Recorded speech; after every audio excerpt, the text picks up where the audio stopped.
problem, or what's your general understanding? Well, as far as the alien Bible, I don't know what you're really talking about. Some of the briefings that I read dealt with some of that information about, you know, it's being the product of a genetic modification. Right. But that's about all.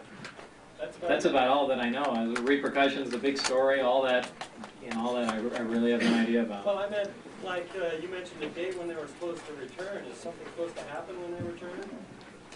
I have no idea. Okay. It was just a date, and it was a number that made no sense to me. It was a 601 or 30 something, you know, obviously in a different numerical system.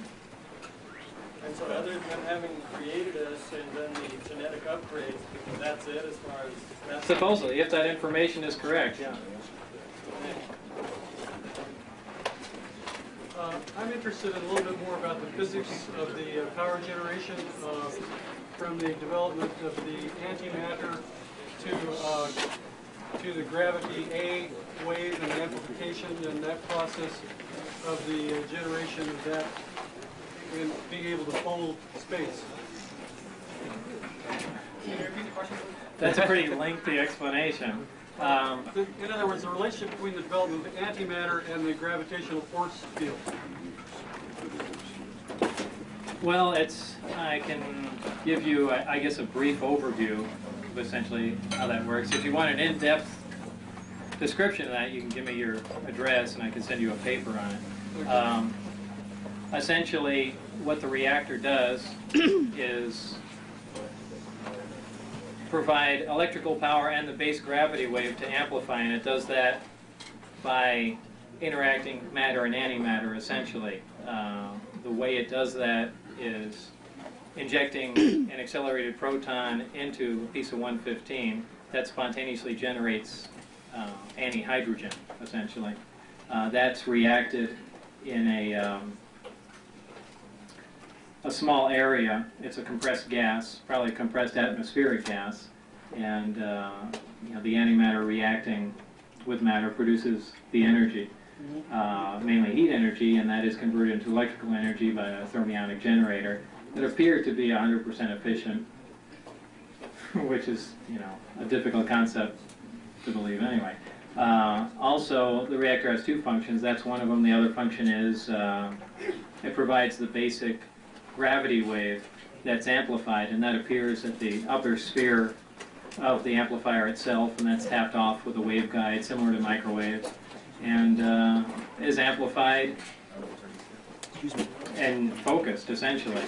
So how is the electrical energy related to the amplification of the gravitational A wave energy? The electrical energy is transmitted essentially without wires, and I related it to almost a Tesla setup. It seemed like each subcomponent on the craft was attuned to the frequency that the reactor was operating at. So essentially the amplifiers themselves receive the electrical energy like a Tesla coil transmits power to you know, a fluorescent tube. What was the rest of the question? Yeah, in other words, what is the relationship between, I think that's, you basically answered it. Yeah, that's how the amplifiers receive the power through the waveguide to receive the basic wave. It's very, very similar to a microwave amplifier. And, you know, for more technical description, yeah, I can send you drawings or things along those lines, but that's basically how it works. I understand you took some 115 home with you to do some testing on your own. I obtained it, yeah. Did you document any of your testing? Yeah. You did? Yeah, the video, mostly videotape and things like that. John said it was stolen from you later. Last night he said. They stole it back. Stole it back, he said? Well, there's another level to that, but like I said, right now it's in private hands. Okay. Element 115, John said last night that a wedge that's about 2 inches in length will run the ship up to 30 years. How does that go in light years? How long would that be? Well, it really depends on the energy level. The more energy you expend, the you know, greater consumption of fuel, just like in any modern machine. So it really all depends on the amount of energy you request out of it. Dr. Keller's relationship to S4, do you think he might be working on antimatter weaponry? I don't know, but he was certainly, I forgot what his exact title was. He was chief consultant or something along those lines. And as far as antimatter weaponry, I don't think anyone was involved in that. There was certainly some beam weapon work, and you know, Teller's been involved with that. I think his last project at Livermore, Los Alamos was, I think he called it Super Excalibur, and that was essentially a nuclear bomb detonated in orbit and fiber optic light guides that directed X-rays to incoming warheads. And that's his pet project. He loves that thing, so I don't think he'd jump to antimatter weapons. All the way in the back there. What, on your sports tunnel that you worked on, what do you think was on level 3, and where were the bathrooms? I don't know if anything was on level, well, I don't know if there were any bathrooms. On level 3, I can only guess, and I would imagine that there was some sort of navigational equipment or their version of a computer or something along those lines, because I saw nothing else that controlled the amplifiers, the directions they pointed at. Bob, how do you foresee that mankind can develop this type of machine? I really don't. I really don't, without access to certain materials. Or maybe new manufacturing techniques that can produce those, but until those problems are solved, you know, the fact that we even know how to deal with it or even duplicate it, you know, is pretty useless. How many other materials might be necessary besides 115 that you know of that were contained on the ship? That might be it. The rest of it might be just essentially polishing up manufacturing techniques, making things smaller, you know, just general increase in technology, getting a small accelerator running at a higher energy level. I don't know about the metallurgy aspect of the craft. I don't think any exotic metals are necessary, though they may be employed. I imagine you could make a craft out of aluminum if necessary, but what part that plays, I don't know. Is there any significance to the saucer shape, the geometry, having to do with any resonance or anything of that nature? Not any resonance, but it's important most of the edges on the craft are rounded, because a high voltage field does appear at most of the craft, except for the last upper bump. There's a little ring before that. Now I'm only talking about one craft, so I don't know about the rest, but there's a small ring before that, a darker black one, and that's an insulator ring, and that's the only place above that upper section, the third level, is where high voltage does not appear. Did any technology that came from the aliens resemble anything that we can do today? Have we advanced to any degree that they are? Well, there are some basic things. You know, the fact that they're using a little accelerator, a little bit smaller, you know, we have things like that, if that's what you're getting at. Anything really advanced? Well, as far as controlling gravity waves and yeah, other than the fact of just the way the craft operates, you know, by manipulating gravity, that's about it, really. Well, I wanted to ask you, talking about metallurgy, what you observed in terms of the structure, the skin of it, the thickness, because, you know, there were reports from Roswell and otherwhere that there was a very thin type of metal skin that was really undamageable and so on. What was this construction of it like? Well, I called it metal, and I really can't say that's what it was. I called it metal because I slid my hand across it, and it was cold, and it was lustrous. So. Did you notice any place like where, you know, an edge or something where it may have been a lot thinner than your standard metals that are balloon that's used in aircraft? It's hard from the outside. You can't tell. No, when you walk in, the way the archways are inside, they're probably about 4 inches thick anyway. So you really can't tell how thin the skin is itself, or if it's exotic or inside. Yes, more on this element 115 and your contention that it couldn't be made here on Earth. What if you found the right bombardment speed, the right target shape, and the right containment? Well, I imagine with enough time you can make a small amount of it. I mean, my analogy is look at You know, look at how long it takes to make gold an accelerator from bismuth or something like that. But that may just be a technology that hasn't advanced far enough yet. Right, but the bottom line is you have to sit there and plug in protons and neutrons, for that matter, into an existing atom, and you have to do it, you know, essentially on an individual basis, and they're not all going to catch on. Some are going to. But how do you think they got their first piece of it? If it was in a dead star, how going from? I think it was naturally occurring somewhere on their planet. Just because it's stable, yeah, probably so. That's just a guess on my part, but you know, if that technology was harnessed quick enough, chances are they didn't have, you know, when they came here, our levels of technology were probably fairly new to them. They probably never even considered an internal combustion engine, or for that matter, you know, when they came flying into the atmosphere and saw little cigar-shaped things with fire coming out the back, they probably couldn't conceive of how they were powered. So it was, you know, it just all depends how, you know, what materials, raw materials you have. But, you know, that's just an opinion that was a naturally occurring moment. Probably true. Are you aware of any long-distance flight tests that have been done on any of this? As of the time that I was there, I was told that they really didn't take them any great distance at all, other than right outside. Have you heard the rumor of the pilots that were killed by flying into the atmosphere? No. If we had a working agreement with the aliens at one time, why didn't they give us a user's manual for these ships? Why have we had to work so hard back engineering them? I haven't the slightest idea. You know, Have they assisted us at all with any of the technology and running it? I really don't know.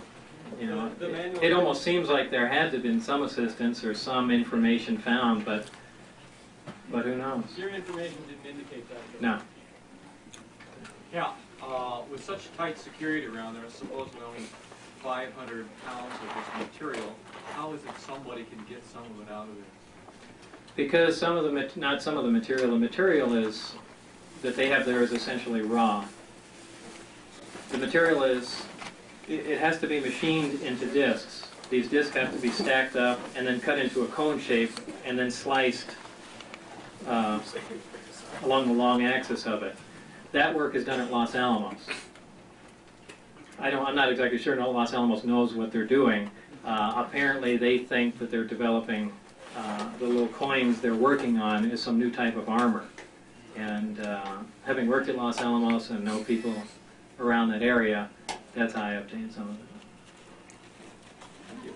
Can you say anything about Project Looking Glass and the relationship between gravity and time? Well, gravity and time are almost essentially the same thing.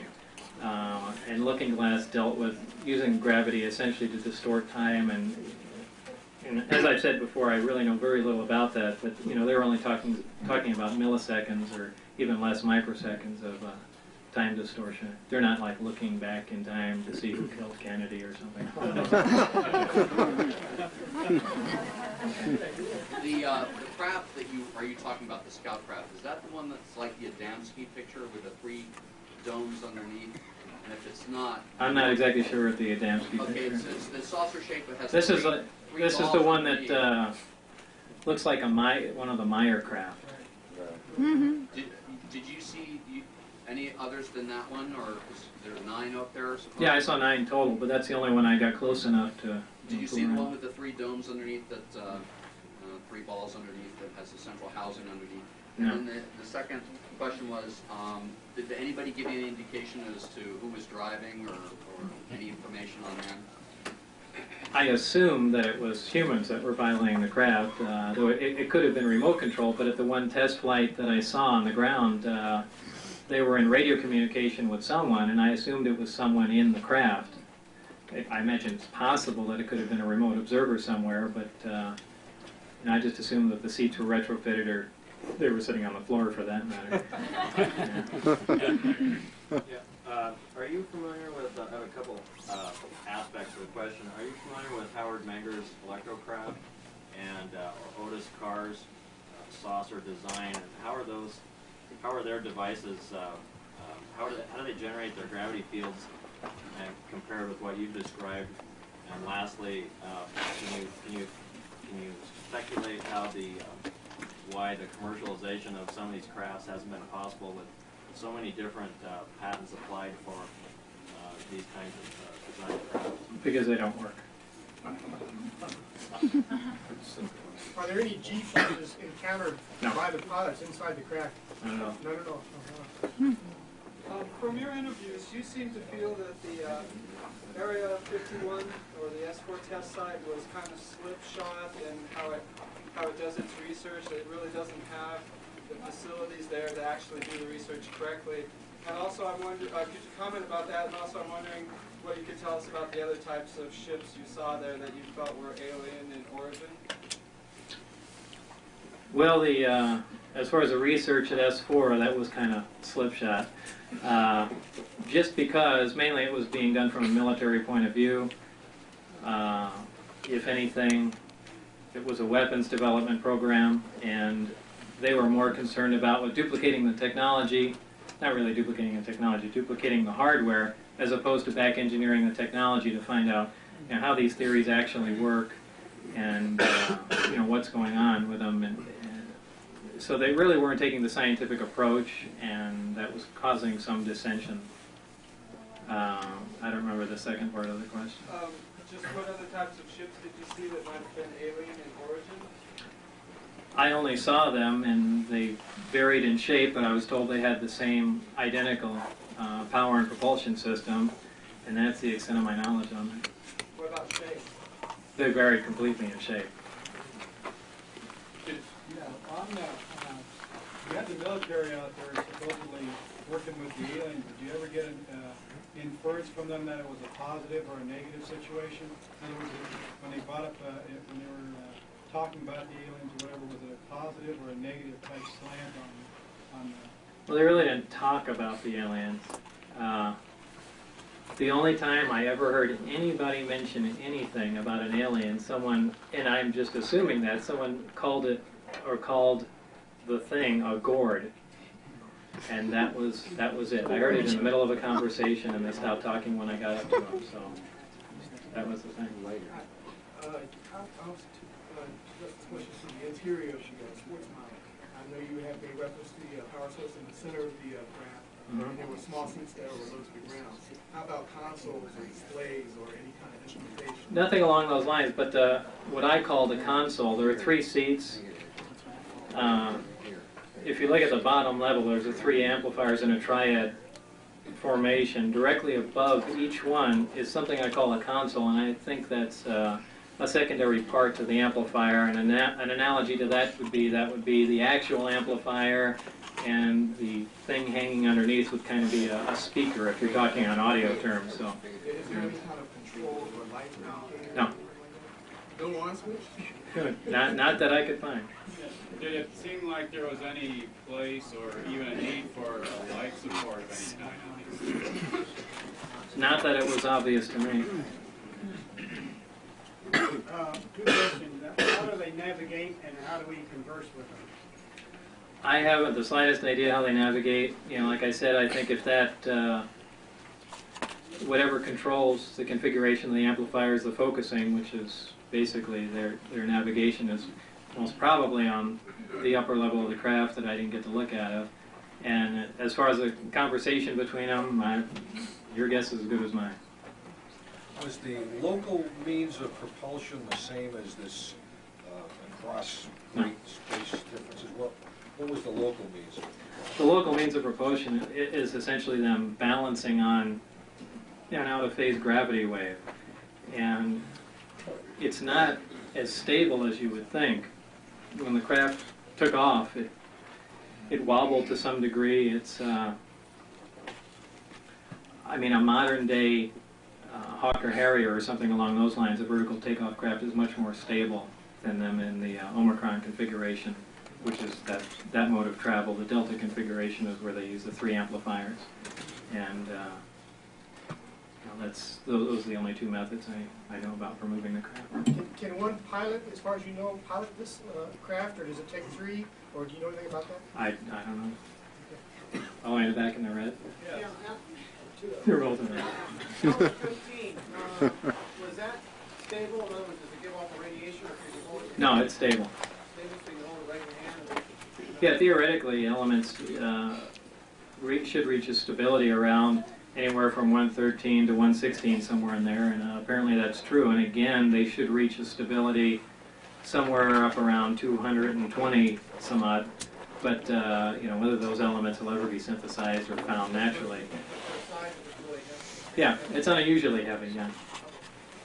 I want to know what you think of monuments of Mars, and do you think we have bases also?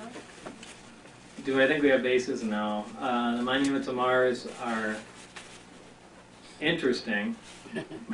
That's about the most I can say. They're suspicious, and yeah, I really don't know until there's more information. Yeah, I've seen pictures of them and things along those lines, but the most recent Mars probe is taking low-altitude photographs of those, so I guess everyone will know in about a year.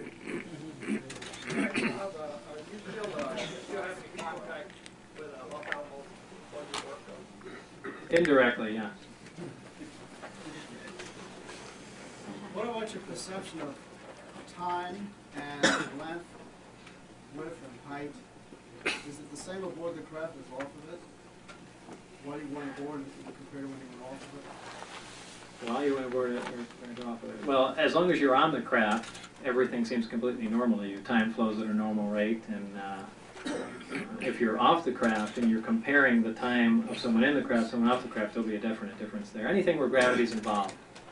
You know, even the shuttle astronauts, they'll come back just because of the difference in gravity. When they come back, they're, you know, there'll be a slight difference in time. Did you learn of any other well-known civilian scientists who were involved in this? Yes, not involved in this, but involved in the gravity work. And he's at Los Alamos, and we've had a little bit of contact. You name names? I'd rather not, just because so far no one's bothering him, and I'm sure he wants to keep it that way. You said that the skin on the craft would become transparent. You said the wall inside the craft would become transparent. Only one place, yeah. Only one, so the whole craft can become transparent? No, there's only one place where the seats faced, and it, you know, there again, I said that's advanced technology, but it's not that advanced because, you know, we have something along the lines of that liquid crystal that we could, you know, make transparent and also use as, you know, a display of sorts. So that's, but this was metallic, and we haven't anything along the lines of the toughness of, you know, metal that you could drill into that can become transparent. What was the time period when the walls became transparent themselves? Probably about 30 seconds or so. Yeah, two related questions. Are you aware of any instances where the inside of an alien craft is much larger than its apparent outside? No, I've heard stories like that though, but I haven't. If I can just follow that up. The strong force which you've identified with gravity A, I know there's been some recent theories that propose actually an 11-dimensional universe with 7 of them rolled up. I'm not buying that. Does it operate on any principle related to that?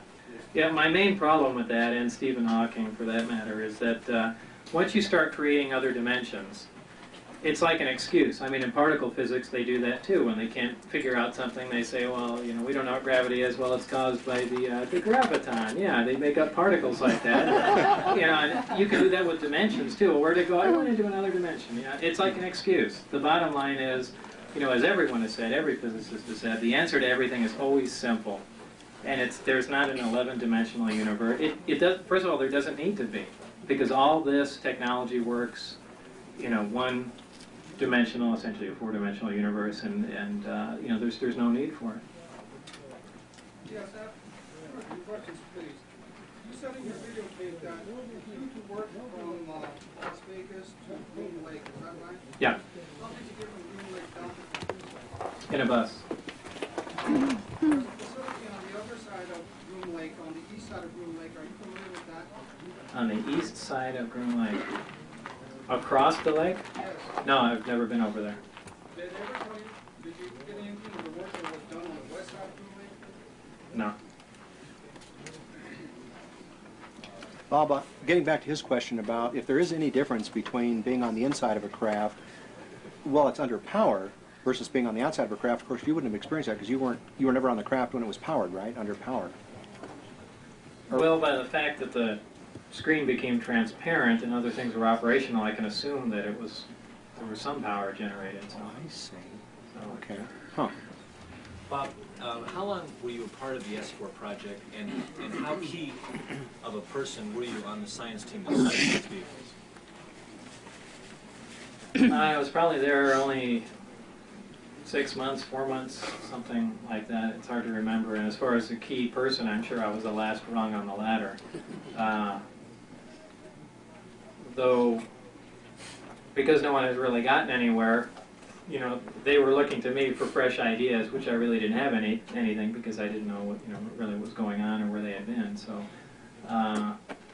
it was a very disorganized group, and that's really all I can relay. I don't know how else to describe it. It was frustrating in that regard. Very frustrating. Element 115, does it have emission lines? Does it have emission lines? Spectral. Well, I imagine it does. Every other element does, yeah. That you know of? Well, no, I haven't seen, you know, any spectrographic analysis on it, or well, actually, they did do it. I don't know if I saw it though. I saw a neutron bombardment test and density measurements and things like that, but I'm sure they carried out that test on it. But I wouldn't be able to identify the lines. No. You're not aware of the results? You know, they probably showed them to me, but I can't, for the life of me, remember after 4 years. Is that what occurring? Would you expect to see them stars? Possibly in heavier stars or in, you know, planets that surround a larger star system. And in fact, some people brought up that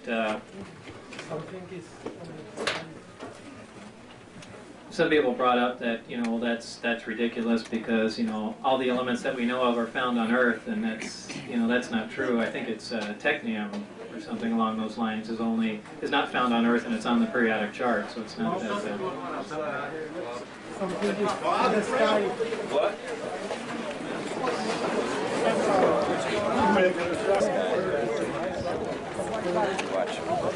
Hello, Dad. Doug, and they mapped it out in the south of France. They looked back and looked, and it has to fall where the natural belt of uranium is there. And I was wondering if, you know, you had anything that would lead you from what you saw with that propulsion system to think that aliens may have come here at one time to do that. I don't know. I mean, no matter what, uranium is certainly a valuable, right, you know, element. I don't know. Did you get to see any aliens at all? No. Back when you talked about low-level flight, you were talking about wobble. Mm-hmm. Have you ever seen Billy Meyer? Something similar to that? The Billy Meyer movies. Of the disc wobbling? Films. Film There's footage. films of discs. I don't think I've ever seen any motion. Yeah, he's got some that fly around a tree, and they've got some. Oh wait, I did see that. Yeah, I did see that. And then there's some other hovering ones where they wobble.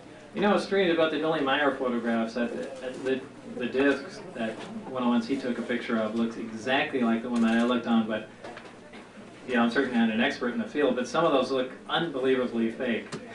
And I can't, especially the thing with it flying around the tree. I mean, boy, it looks like it's hanging from a string. You know, but why would he do that if he had some authentic pictures? And you know, I don't know. I have mixed feelings about that. How do you feel about, or do you have an opinion of this conflict that allegedly happened between Grays and the Delta Force in, what was it, 89 or whatever? Do you hear anything about that? I really don't really have an opinion. I just, you know, repeat it. You think it really took place? Boy, I don't know. Any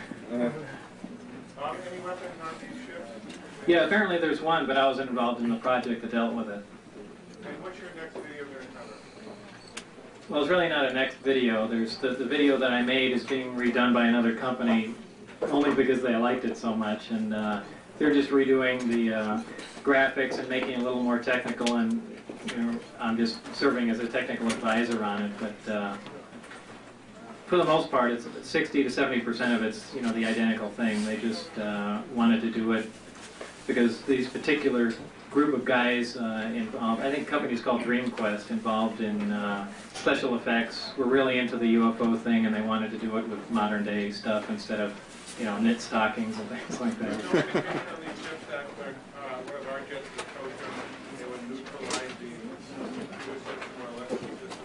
Well, it's certainly possible. You know, I don't have any information on that, but just by the EMP generated, you know, by the systems on the craft, that makes perfect sense to me. I was going to ask you, what type of weapon do they have? It's some sort of directed energy weapon, and I think it's a... Like a laser beam? Well, no, a particle weapon, probably a neutron. How many levels does that S4 have, do you know? Just one, or just below ground? Or? There might be two, but I know there's one, because obviously I was on one, but I can't actually remember if there's any direct mention from there of there being a lower level. But you know, I really wasn't allowed to roam freely around the whole place, so I don't know. Yeah, I really don't know.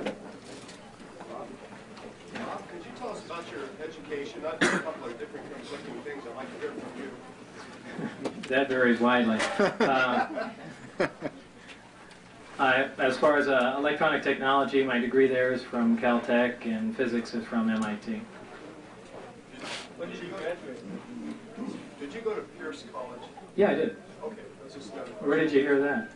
A friend said something that, you know, somebody I don't even know. I just thought, well, it's something I want to ask because it's clear in my mind. Yeah, I went to Pierce and Northridge, and then I'm terrible at dates. I don't remember what date I was at Pierce. Probably like in '76 or something. I was at Pierce, and then '77 or '8. I went to Northridge just for a short time for some classes, and I was at Caltech, and then MIT after that. Yeah, some critics have suggested that there is not a Department of Naval Intelligence as shown on your IRS record. I wonder if you could address that. Yeah, I've heard people say that before, but the bottom line is if you, and I've let other people check into that. Bob Exler is a guy that managed to trace that down through the IRS, and if you write the zip code number on the bottom of it, or NC-101 or something like that, or NC something, anyway, it gets to somewhere in the Navy. You know, as far as if there's a department of there, I don't know, but you know, that's the W-2 that I got sent. So. Well, that same person was saying though that the zip code that was on there was someone that was in reserve, unused in Washington. Some zip code That was unused? Yeah. Well, no, he had correspondence with someone in the Navy through that address. I'm not talking about Bob Exler. I'm talking about Bill Moore. Oh, Bill Moore. Yeah. I don't know. Bill Moore. I know he's an enigma in himself. Yeah, I'm just saying that was his point. I guess he disputes everything I say. He said, "Well, there's two different types on here, and this and that." I said, "Well, you know, I don't know." So. You know, that's basically what I get sent, and you know, I've seen enough information to where that zip code works, and that's all the information I have. I really haven't pursued it myself. But maybe clarify for them why you think this is a legitimate document because of the certain elements in there that are correct. Oh, because of the amount of money. Right. Yeah, no one would know the amount of money Yeah. except me and the that was people correct. that, you know, so that's all the information I've got on it. I have two questions. They're not related to each other, but one is, are they silent or noiseless? And B, who signed your paychecks? As far as are they silent or noiseless, there's a slight hiss before they take off, and up to a certain altitude, and that sounds like a high voltage hiss of sorts.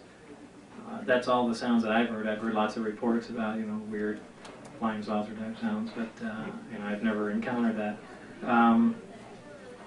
Who signed my paycheck? There was a signature on it, but I don't know, you know, whose it was.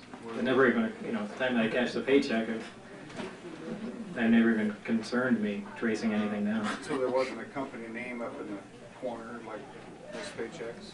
Well, when I worked for the federal government years ago, all you'd No, it get said that, is a green treasury check. There would be no other papers with it or anything from the Department of Treasury. No, this said the Department of Naval Intelligence on it. On the check? Yeah, on the check. Okay. comes into our atmosphere, would you expect a loud report that might be explained? Well, it's solely dependent on the velocity that it enters. So if you're dealing with something that manipulates gravity and doesn't have to slingshot into the Earth, you know, you could come in at a low speed, not heat up, not really encounter But it's any. velocity dependent, is that so? Right. Well, yeah, if you're traveling at supersonic, then you get a report. If you're not, you don't. You know, it's pretty straightforward. When you were at S4, to your knowledge, what was the approximate percentage of civilian versus military personnel, and in what kind of job categories? The civilian personnel were scientific in nature, and the military personnel were only security.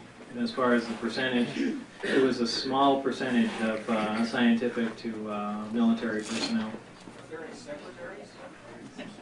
I'm sure there were offices all over the place, but when I came into the facility, I was essentially escorted right to where I work and worked there, other than the few amount of times that I got to walk into the hangar and under an escort too, and when I left it was the same. So like I said, there might be offices, there might be bunkers in there, there might be underground levels, there might be an alien nest in there. I have no idea. Excuse me? How did you eat? How did you eat? The only place I ever ate was at Area 51. So if there was a cafeteria there, I never got to eat in it. You come and go with other people? I usually came with Dennis Mariani, who was my supervisor. Now, I wasn't on a full-time swing, essentially. I flew in usually between 4 and 5 o'clock at night and left by 11. So I was only there for a short time each day. Bob, aboard the bus from Groom Lake to Papoose, how many people were boarding with you? Very few. More than yourself. It's me and Dennis, and usually, well, actually not usually, occasionally one other person. How about Barry? I don't think I ever saw Barry on the bus. Just two of you? Mm-hmm. Is there a chance that any of the workers might defect?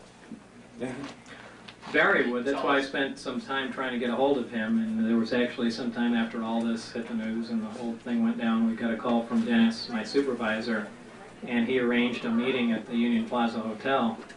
And when we got there, I brought 3 people with me, and I think he said he'd be in the casino area somewhere, and we went. I think Gene Huff came with me, and we went into the area. And walking down the corridor, I recognized one of the security personnel from there. And then when I finally found Dennis, he didn't even acknowledge my presence. We couldn't get his attention, and I left. So apparently, either someone had known of the conversation and sent someone down there and made themselves obvious to Dennis, or something happened, and we left. But I think that was where Dennis really wanted to say something. I understand that you used hypnotic regression to get at some of the details of your experience. If so, what is your impression of hypnotic regression as a tool? It's probably reasonable because there are specifics. They contend that you can sit there and reread a document as if you had, as if you were there reading it for the first time. And what I was mainly interested in was in some of the schematics and drawings. And I did some of the hypnosis stuff with Lane Keck, a hypnotherapist in town, and I was certainly able to redraw a lot of the schematics and engineering drawings along those lines. And it's so as far as using it as a tool for that seems to work. For anything else, I don't know. I have two things. One's a comment, the other one's a question. First of all, when I was 12 years old, I saw a daylight flying disc, which looked exactly like one of Billy Meyer's photographs 15 years later. And this... You mean earlier? No, earlier, 15 years earlier, I saw this disc, and then Billy Meyer took a photo in 1975 with exactly the same disc that I saw. Down to the last detail, it was the same. And then you said that the sport model looked a lot like the same photo in an interview with George Knapp. And I thought that was really interesting because it kind of tied it all together for me. And then I just wanted to make that comment. And then the question I had was, what was the year of your graduation from MIT, and did you get a PhD? No, it's a master's degree. Just a master's. The year, what was the year of graduation? Probably 82, because I think I left there. Went to Los Alamos? I went to Los Alamos. Thanks. Is there some, can you talk about the mind control that some people have said was used on you when you decided to leave, and also the threats? What mind control would that be? Someone made a comment that you might have been a victim of some sort of mind control, or That came about by, when I was first brought there, they had a doctor, or nurse actually, in medical setup there, and right after I had signed all the release papers, and my first time out there, I went in and they did what I perceived to be an allergen test, because they put a grid on my arm and different, pricked me with different chemicals, and it was their contention that, well, boy, there's a lot of strange elements here and unusual things you'd be working on, so they're trying to see if you're going to have any adverse reaction to them. And I was given something to drink. I said it smelled like pine, which it did. That's the best way I can describe it. And a lot of people jumped on that, saying, aha, well, that's the mind control substance. When you leave work, you're going to forget everything. When you come back, you're going to remember everything. But I think if anything, it was an anti-allergen drug or something along those lines. how about the threats? What kind of threats being used? Yeah, there's plenty of threats. Well, I mean, can you think of like bodily harm, or the loss of pension, or what kind of stuff? Well, the loss of pension and jail time, that was part of signing the paperwork. As far as bodily harm, after they caught us the time I brought out John Lear and a couple other people up there, then they threatened me, and they really didn't get much reaction out of that. Then they threatened my wife at the time, and they really threw out everything they could, without physically, attacking me. Well, that's what I was wondering. Once they knew it was really you, not Dennis or someone else or anything, why didn't they just arrest you under charges of violating the act? Well, they can't arrest me because they'd have to admit, that this is classified material. Well, you were they'd have talking to, about. Yeah, they'd have to release it. Why didn't they, kill me? Right. That I really don't know. Maybe that had to do with how I got the job, or referencing the connection to Ed Teller or something along those lines. But I don't know. Were there any contractor names, departments, divisions that were mentioned, or signs on the wall, or anything like that, referring to any companies or anything like that? No, but I know EG&G had nothing to do with it. That's the only light I can shed on that, because I had mentioned that to him once, because that's where I was interviewed, at the EG&G building, and I thought that it was part of an EG&G project, and I think it was Dennis who said that, we don't let those people, anywhere near this place or any, they were just a sore thumb to them. Well, as one way of getting this information out, and at the same time to have the government stop harassing you, did you ever consider bringing them to court?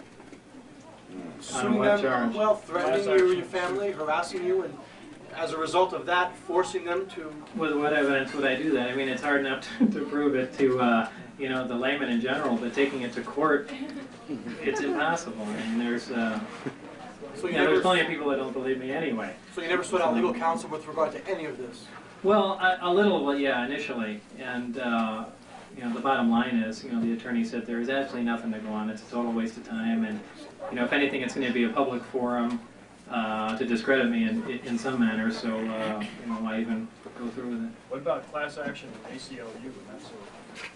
But still, you need, some sort of evidence that this happened. If I pulled out a piece of 115 and said, here, well, what does that have to do with anything, And there's nothing that... and what did they do to violate my rights that I didn't agree to at the beginning? Right. So they really had their bases covered. It's pretty dirty what they did to you in Las Vegas there in 1990 in the summer. That was pretty dirty. What was that? It's a figure court. Well, yeah, that was my own fault. So you've been through your counseling. Yeah. By saying that, right? How would someone get a piece of paper explaining the physical properties used in this mode of transportation? The physical properties, I you mean? I mean the formulas used in the gravity. You're being watched currently. If you have any interaction with security? Strange you should mention that. There's been nothing for probably these 4 years or 3 years, whatever it's been, but the other day, one of my phone lines has not been working and the other one was breaking up, so I called Centel down and they checked the house out and said there's nothing in the wiring here, and they called me down from Charleston Boulevard from the telephone pole, and they said my individual line was cut and that the other wires were stripped and twist tied together. So of course, me being paranoid thinks, well, someone tapped in there, but I really can't think of another excuse as me being just my single lines being played with. But that's what he said, and they filed a report on that, so that's one form of documentation. You say your records at Caltech and MIT have somehow disappeared? And Los Alamos and probably everywhere else. Is there any way you could reconstruct your coursework and your professors? Oh, sure. I've got people that that I went to school with, and George Knapp has spoken to some of them, and even flew with me up to Los Alamos and spoke to my colleagues there, and it's just. Could you reveal some of your professors at MIT and Caltech? Yeah, if you want. I don't have a list of them here. Dr. Duxler, I think, was one of them, and Hosefield was another. Hosefield? Hosefield. Hoshsfield or something along those lines. They remember you? Oh yeah, Hosefield I know well. These were at MIT or Caltech? Hosefield was at MIT. Duxler was at Caltech. Yeah, who's Barry? Barry's a guy I worked with. Essentially worked on the buddy system there, and someone you have ideas to bounce off of, and Barry Castillo or Castile. Was he there before you, or? Yeah, a long time. Still there, or? He's probably still there. Did you get any information from him? Well, he essentially taught me everything that they had done up to date. In the course of your work, did they ever mention any other facilities, installations around the country where associated work was being done? No, they did mention, though, that this was the place that all of this stuff was brought to, and it was really purposely condensed here to keep an eye on everything and to have immediate access to everything that dealt with this, the alien technology. Regarding the craft, the alien craft, were there any test personnel that crashed them? And if so, do you know about what the causes were? I didn't read about any crashes during tests at all. Though you'd think that there would be some, but I didn't. When you were at Caltech, were you affiliated with any of the student houses? No. When I first heard of S4, it reminded me a lot of disc testing that I've heard of that goes on in Australia at Pine Gap. And I was wondering if you know anything about Pine Gap. Did you read anything about Pine Gap that you could tell us about? I really don't keep abreast of the UFO information. As far as officially, I never read anything. I've heard the name Pine Gap mentioned, but I haven't heard anything about that. Has anybody ever approached you with a screenplay offer? Oh, God, yeah. Constantly. Constantly. You ever consider that? Yeah. The main problem, Columbia Pictures last year really wanted to do it, and they said we're making a screenplay, and my only problem is that if you guys are going to make a movie, it has to be exactly what happened and not the Hollywood version. I don't want to see Steven Seagal in it or anything.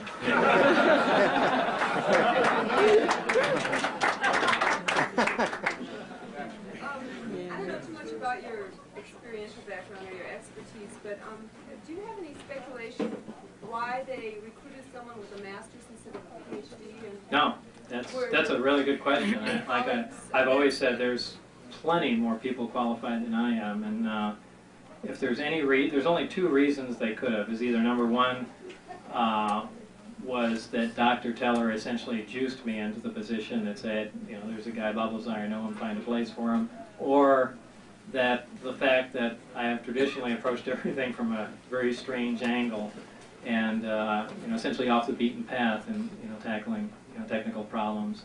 So it's only one of those two reasons, and unless there's a third one that I have no idea about. Two things. Do you think they'll ever release this information? And if they don't, how do you think it'll ever come out? besides people like, you know, or will it be something like what you're doing? Well, hopefully it's not this way. Hopefully there's going to be a release of information eventually, but you know, whether or not they're going to say, you know, hey, we've been keeping the secret for so long, it almost seems to me that they need a staged incident to get them off the hook. Take a flying saucer up in a C-130 and push it out the back and say, look, it crashed. You know? How would they overcome the G-forces and the rapid changes? They don't apply once you've distorted. Distorting gravity, essentially having a gravity amplifier, distorts time and space, and those really don't apply. There's no interaction. So there would be no effect on humans either? No, there's no effect inside at all. Bob, did your, when you were working on the S4 project, did your education and whatever scientific vision that you have permit you to believe that at some point you'd be able to make a meaningful contribution to the program? And if so, after how much time approximately? I was always in serious doubt whether or not they were going to get rid of me because I had, there really wasn't anything that I could contribute. I wasn't an expert in any particular field that they were dealing with. So, I mean, I made some contributions as far as determining what element they were dealing with was, but... that was significant, right? Yeah, to some degree.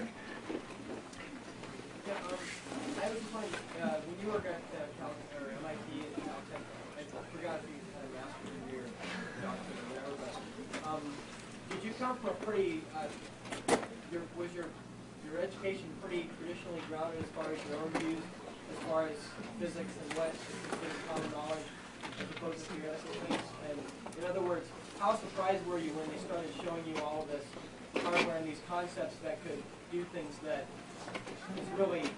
Oh, very. I was... How long did it take you to like start grasping that? Where you could really... Even when I was reading the documentation, you know, the alien question really never entered my mind. I kept pushing it off to, you know, all this group of scientists secretly came up with. Now, I never, and I just had a mental block against that because I always thought flying saucers were totally ridiculous, and the people that, you know, really paid attention to such phenomena were just out in left field. You know, they belong. Thanks, Bob. But it really made very little sense to me that you know, anyone would deal with something like that. So I really held out to the very end, and you know, they finally said, "Well, Bob," and that was it.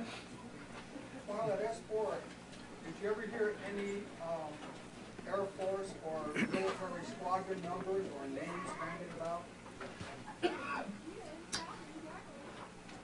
Yeah, I probably did, but I can't remember. I do remember someone talking about something along those lines. I don't think they were pilots, but they were someone related to the Air Force. I don't remember who, or they were talking about the Air Force, and I think they mentioned a squadron, and I don't know if that was what they called the group that flew the craft, or it was someone else, you know, at Groom Lake. But, I really don't know. No, there really wasn't much, you know, idle banter going on. As far as like the gravitational field with these crafts and so forth, if you were to amplify it enough, could you enlarge the area that you want to take? In other words, could you move more than just the craft itself, say 2 craft under the same power source and so forth? Or have you even ever considered something like that as feasible? Well, like a tractor beam? It's possible, as long as they were both essentially in the field that was being emitted.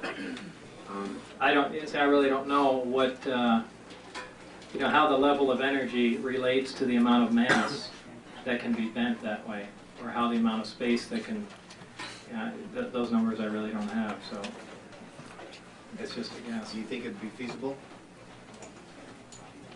What kind of control Probably. systems? What kind of control or instrument systems do they have? I really don't know. That anything that I assume was control systems or instrumentation was up above, and I think that's where the navigation computation took place. And you know, I dealt with only the power-hungry components essentially. at S4, was there ever either a period within a day or even a couple of days where you, at this point, don't remember what you were doing during that time? And was there ever a period of time that you're not able to account for? Yeah, I said that, and again, that's been taken and bent a lot of different ways too. There were times that I left, and it's because so much stuff I was exposed to, I was essentially drowned in information, and when I got back home, I really couldn't remember what day anything happened. But did I forget big chunks of knowledge? No, I just. Now, were there like periods of days where you haven't recalled what happened during those days? I mean, you weren't able to. And second, you probably don't want to get into this, but I'd really appreciate if you would. When you were walking either by the hallway or down, by the door with the window in it, and you look through, will you go into that and describe what you did see? I mean, even if you're not sure, just state it as exactly as it was. Well, this has to be taken in the right context too. First of all, being surrounded by the, flying saucers, knowing that the alien thing exists and all this technology. When I was walking down a hall to the, I don't remember where I was going anymore, but the different doors to the hangars are small 9-inch square windows with wire mesh running through them, and I looked in one as I walked by and was told to keep my head forward, and I saw the backs of two guys, and they were talking to a child, or I thought it was a small child, and of course when I told that to John Lear, he said, that was an alien, there's no doubt. And I don't know what it was. I don't know if it was a small guy, but it just looked weird and it was a glance, so, do I think it was an alien? No. Did you see the quote, small guy? Did you see the small guy, or you only saw the two guys looking downward?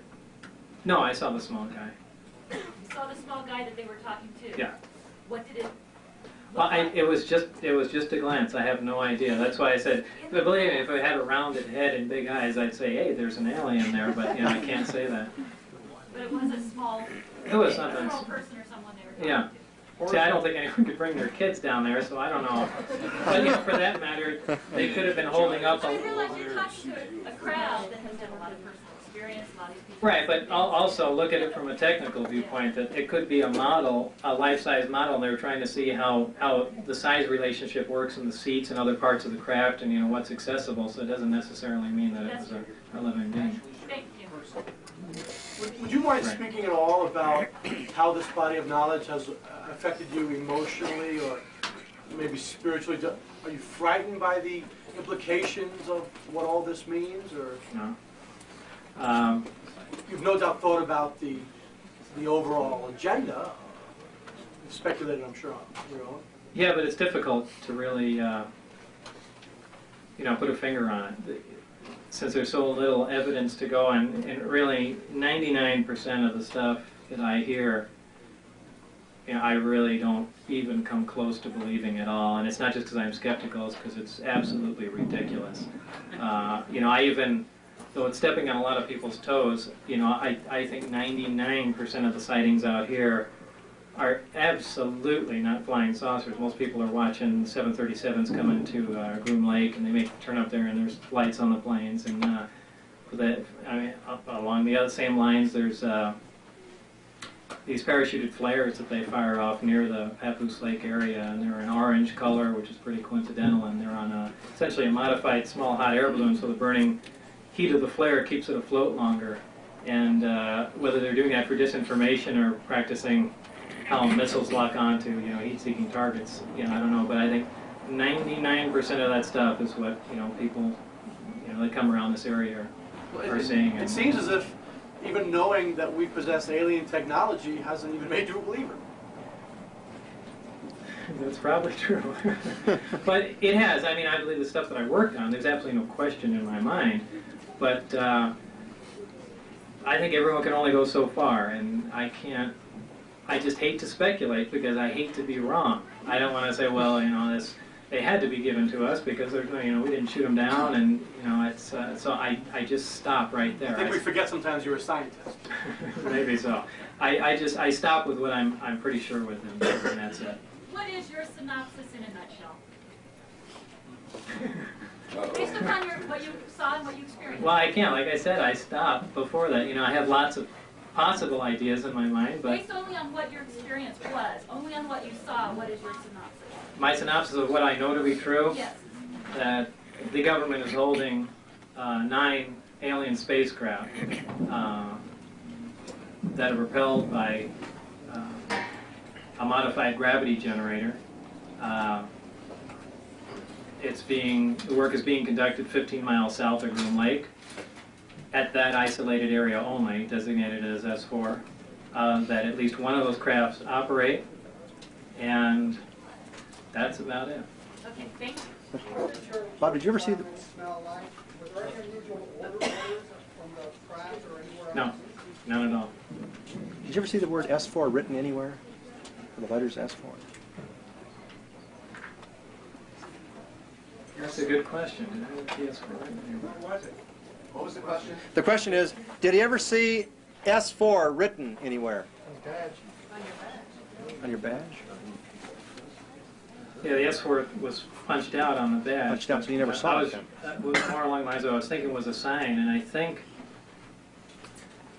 because it's hard to see, I think near, when you approach the Papoose mountain range, that there is a sign that designates it as S4, but if I'm pretty sure I saw a sign there because I can only see out the front window when I'm going through there, and I'm really not sure what it said, but since most other signs designated it said area or tech area or something along those lines, that might have been S4 if that's what you're referring to. So you just heard it orally, S4 orally, and that's how you know to designate it then. Well, yeah, and as someone else mentioned on the badge, it was star punched out there. But as far as an actual sign to the area, I didn't see it in any other writing. So did you ever see it on the badge? Though? Since it was punched out, you wouldn't see it. Well, it really says it directly above it. I mean, the star punch. Oh, so how was it written? S4? S-4. Oh, a dash. There's a hyphen in there? Yes. Oh. Because Bill Moore's making a big thing. I says, how do you write it? He's talking to George Knapp, trying to debunk the whole thing. How do you write S4? Does it make a difference? Right. Well, that's what you call picking this. Yeah. Well, I know there's a lot of people that don't believe the story, altogether, but it's difficult. There's really a limit to what else could I possibly do, to show people what happened, other than relaying some of the information and things along those lines. What kind of work are you doing now? A variety of things. I mean, everything from I have 3 separate companies. One is deals with commercial photo processing. The other one is developing and repairing alpha radiation detectors for radiation off of plutonium, which unfortunately that's going down the tubes because they stopped the testing out here. And I do computer graphics, a lot of that, and actually music videos, believe it or not. Are you still building and racing jet cars? Well, I don't do it for money anymore. Now I just take the jet car out and run it around. But I kind of got scared when I originally started racing jet cars. There were like 25 people or something along those lines that were licensed to drive, and now there's like 7. And the guy, when I stopped racing, the guy that trained me crashed. So everyone else is dead. So I don't race anymore. Do you still have the Lamborghini? The body's sitting in the backyard. The car I take out every couple of weeks to the dry lake and play around. 2 questions. Do you have any idea how they achieved that proton source at a steady stream of such a small reactor? It could be a radioactive element. I mean, you could use... a proton source could certainly be... they could be using alpha particles, for that matter, which is essentially a helium nuclei. And there's lots of elements that can do that. The other part is, in the video we saw, the badge had the letters in capital letters, MAJ, written turnover side. Was that actually on your badge? Yeah, that was really on there. And I was told Majestic was the level of clearance that was cleared for. That makes you wonder about Bill Moore's thing at the MJ12 documents and all that. Or is that actual, or considering that these guys had made posters that they're here and things like that, they could have taken Majestic and made it the name of it just as kind of a tongue-in-cheek thing, you know, or was that actual evidence that you know, Majestic 12 actually existed and all that? So What about your other associates? Did their badge look identical to the one we saw? Or would pretty much so, except Dennis's looked different, and for the most part they had different areas punched in them. At one time, you said that you thought, you know, the scientific community should be the ones in charge, or, you know, charge of the research of this and everything. What name would you put out? Who do you think would be qualified enough to head a group like that, you know, as far as being able to decipher what's going on, you know, and stuff like that? Do you have any names you could throw out? Yeah, they're friends, essentially, that I've worked with before, but I know what their expertise is As far as in. actual qualifications go and so forth like that, and do you think that the names you come up with, they get along well enough to be Well, able one to of them was Joe Benedetti, a guy that I worked with in Los Alamos, one of my colleagues, and I was trying to force his resume on them. And you know, they did take it and look at it, and I was kind of hoping that he would be a big boon to the project, but you know, I had already left by the time you know, they would have had to look at it. Concerning local sightings here, I've personally seen 2 at one time maneuvering, and along with a third one later, and they looked and performed exactly like your video that you took that night with broadcast. Now, not to, I'm not attacking anyone that's had sightings, but you know, there are a lot of atmospheric phenomena that can relate to. I'm beginning to sound like Phil Class here, but, but I mean, just to give. Who live in glass houses, don't they? Right. But I mean, just to give it a fair shake. In fact, what's that guy's name? Glenn Campbell wrote that Area 51 guide and brought up. I don't think he believes my story, but I think he brought up some very good points in there, and that a lot of that stuff can be mistaken. And if you're looking at something with the naked eye, a lot of times it can look like it jumps around and things like that, especially if you're staring at it for a long time.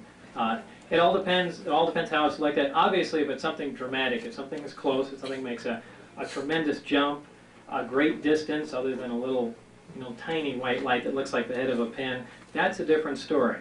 You know, and if that's what you saw, then that remains unexplained. Well, that's what I'm referring to, because it was very close. Both of them were very close, and they would get brighter and darker, just like your videos. Sometimes almost strobed, and they were down on the ground, got bright, took off, and moved around. And my main question was going to ask is that not all of the time the light was on. It seemed like when they were getting ready to take off, they'd power up, get very bright, take off. But when they were moving around, they could shut the lights completely off. Now, they can't shut them off. What happened is the craft probably pitched with the bottom towards you, and it looked like the light was off, because you can't see the light from the bottom. I see. 2 questions. One is nuts and bolts, but why do they generate light? Why do you see any light at all? Well, to just answer that one first is that's essentially operating like a fluorescent tube. Anywhere you have, you can take a powerful radio transmitter and you take a neon tube and you bring it near it, it's going to light up just because the atoms are getting excited and Is certainly an ionization of the surrounding air? right. You know, the electrons go to a high energy state, they drop down and release a photon, and that's what's going on. Okay, and secondly, just to change the venue and force you to speculate, now that you had some time to think back on some things, do you want to elaborate any more on your ideas of what containers are and why we are referred to containers as containers? I can't even guess. You know, all I can say is exactly the way it was written, and you know, because as soon as I speculate on something, you know, people are going to lean towards that way, and that's not fair. Did those documents at all ascribe a purpose to why these genetic manipulations are being done? No.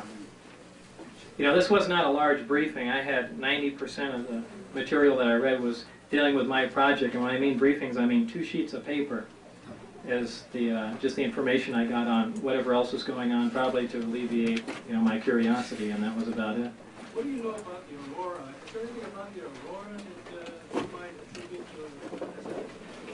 to? Now, the aurora I did see once on the way out there, and the only reason I say it's the aurora is I was told it by Dennis in the bus, and it makes an unbelievably loud sound, and I think when I heard it, I said, it sounds like the sky is tearing. And from what I understand, it operates on a liquid methane powered engine. There's a lot of this information has gotten out in Aviation Week and Popular Science, and it looked, if this in fact was Aurora, it was certainly a strange aircraft. It looked like, if you know what the old X-15 looked like, a very long, slender craft with short wings on it, and a square exhaust that had little veins in it. Is it quite large? Is it large? Large, Yes, it's quite large. It's a really overgrown thing. And there were a couple of people that came up who I described the sound to. One of them was John Andrews from the Testers Model Corporation, and they're always spying around to make the most recent models of the Stealth and things like that. And he heard the exact sound that I described. Unfortunately, he couldn't record it, but that really got him lit up. And, he probably has more information about it than I do. Yeah. Okay, quick. When you listen to some abduction reports, whether or not people believe it or not, there seems to be a common thread of people being moved by blue beams of light. Did you ever talk to anybody in your work about technology that could explain that, or is there extrapolation of propulsion systems that you work on, principles that could explain something like that? Any of the 3 gravity amplifiers could do that, could lift something off the ground, or for that matter, compact it into the ground.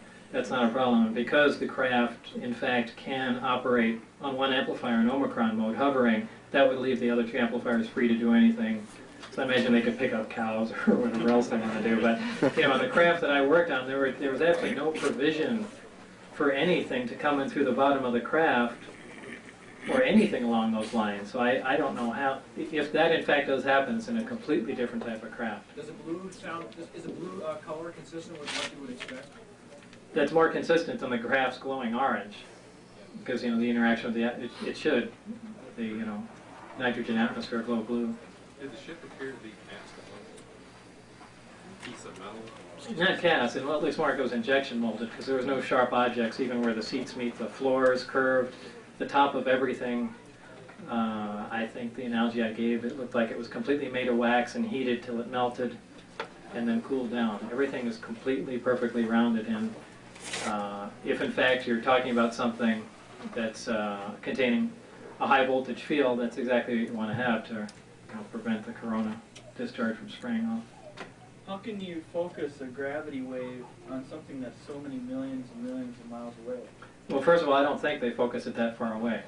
Like I was talking with someone else, I think these trips were made in several small jumps, because the amount of energy required to do something like that, and it's not really that, not the amount of energy, but if you're looking at 3 amplifiers that focus down to something the size of a tennis ball, that the amount of precision that's required to move the amplifier with minimal deviation out there eventually is going to exceed anyone's level of technology. So if you're doing a jump of 1,000 miles, I mean, that's tremendously impressive. If you're doing a jump, I can't see them jumping a light year, much less 30. It just doesn't seem possible. Do you have knowledge of, or can you speculate on what these small silver round appearing looking balls are that seem to be associated with crafts? I never heard of them. In the video surrounding UFOs in Mexico City during the eclipse, there's some very remarkable video of a pulsation of some sort of field surrounding these UFOs. Would that be an attribute, would that be attributable to the type of technology that you saw? It's possible. An optical distortion? Yeah, absolutely. You saw a pulse, and the polarization of the pulse seemed to be changing as well. That's certainly possible. Yeah, in your video that I saw last night, you were mentioning what you're reading is that the aliens had a capability of anesthetizing a human brain, and that could be broken by either rock music or stimulants. Rock music. I think did I actually say that in the tape? Yeah. Loud music. Okay. Yeah, apparently, whatever, I don't know what else to call it other than some sort of anesthetizing hypnosis along those lines. But anything that distracts attention at a high level, and certainly some sort of stimulant drug or something that gets someone riled up would, would not permit that to happen. It's just like in modern hypnosis, or not really modern hypnosis, but in hypnosis in general, if you're not in a relaxed state, you're not going to get into that level of consciousness. So, if you're in a very alert, awake state, it's going to be hard to, cause that effect if, again, if in fact that is correct information. What context was that information in? That dealt with some of the biological effects of the aliens on, I think essentially on the human race is what it was, is how it was termed. This was in, I think it was in part of the autopsy reports, because they had the single organ they had in their body cross-sectioned and split up, and I think there was a comments in there about what different functions of the brains are, and I think that's where this came up, is they're trying to relate some unknown lobe of the brain to this function, but that's so typical. There again, like in particle physics, we don't know what it is, so hey, that's what does it. It's not necessarily true. Yes, I hope nobody will be offended by this question. I have to ask it to verify your bona fides.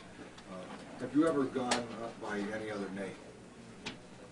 Have I ever gone by any other name? No. You've been Bob Lazar from birth. As far as I know. Mr. Lazar. Yeah.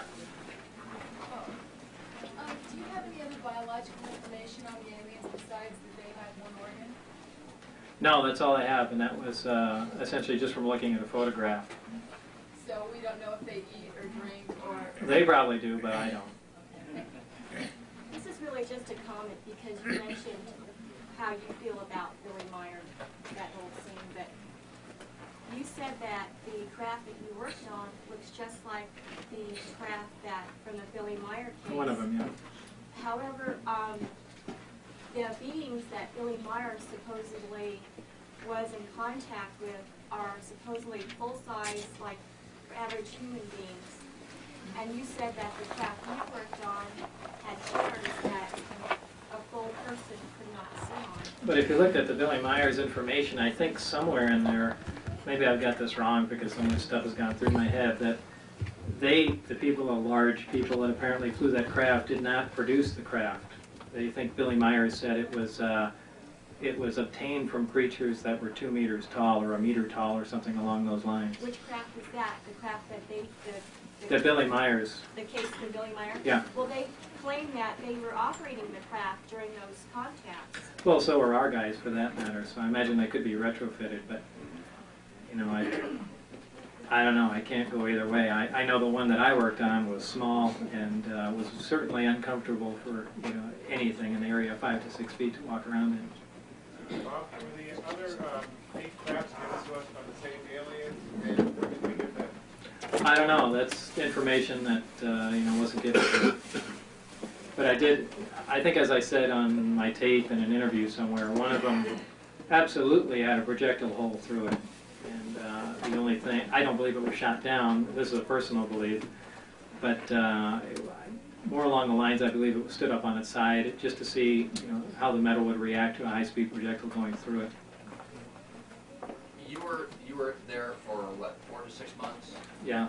You had a lot of contact with security, obviously. Yeah, too much.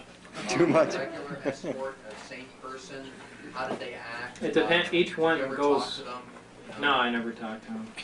I can't stand them. They only went so far. If I was in the lab area and I went to the bathroom, the guy that came with me, or that was by the door, went to the bathroom. He would go so far, and if I was leaving the perimeter, there would be another guy that went from that distance on. Was he armed?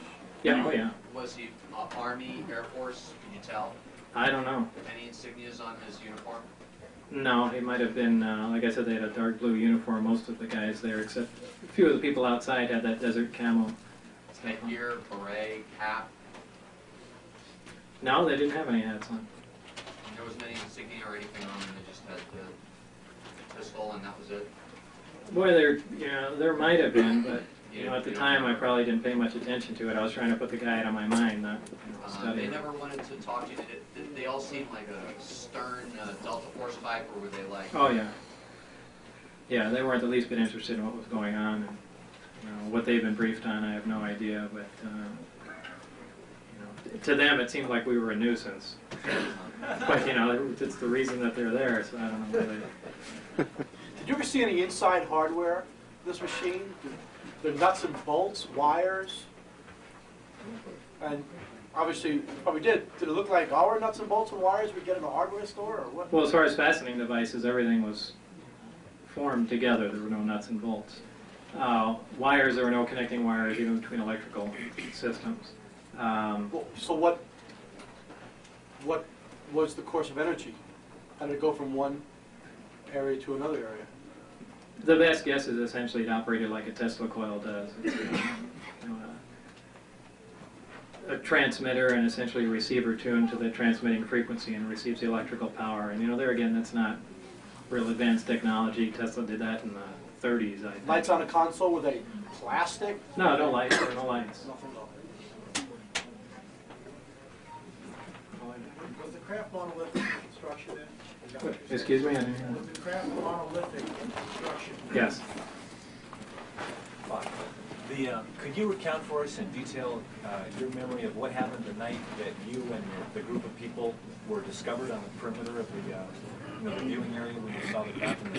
I bet John Lear tell a different story. No, it just it was compelling, and I just would be curious to hear.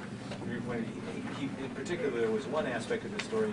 He said, evidently, when they were vehicles, some 10 unmarked Broncos were. How many? He said 5 on each side of the road. 10. Must have been a different time. No. He said you either jumped from the car or left the occupants of the car to go out into the desert so that you wouldn't be discovered amongst the people there, that you returned to the That's desert. true. Yeah. Okay. What really happened?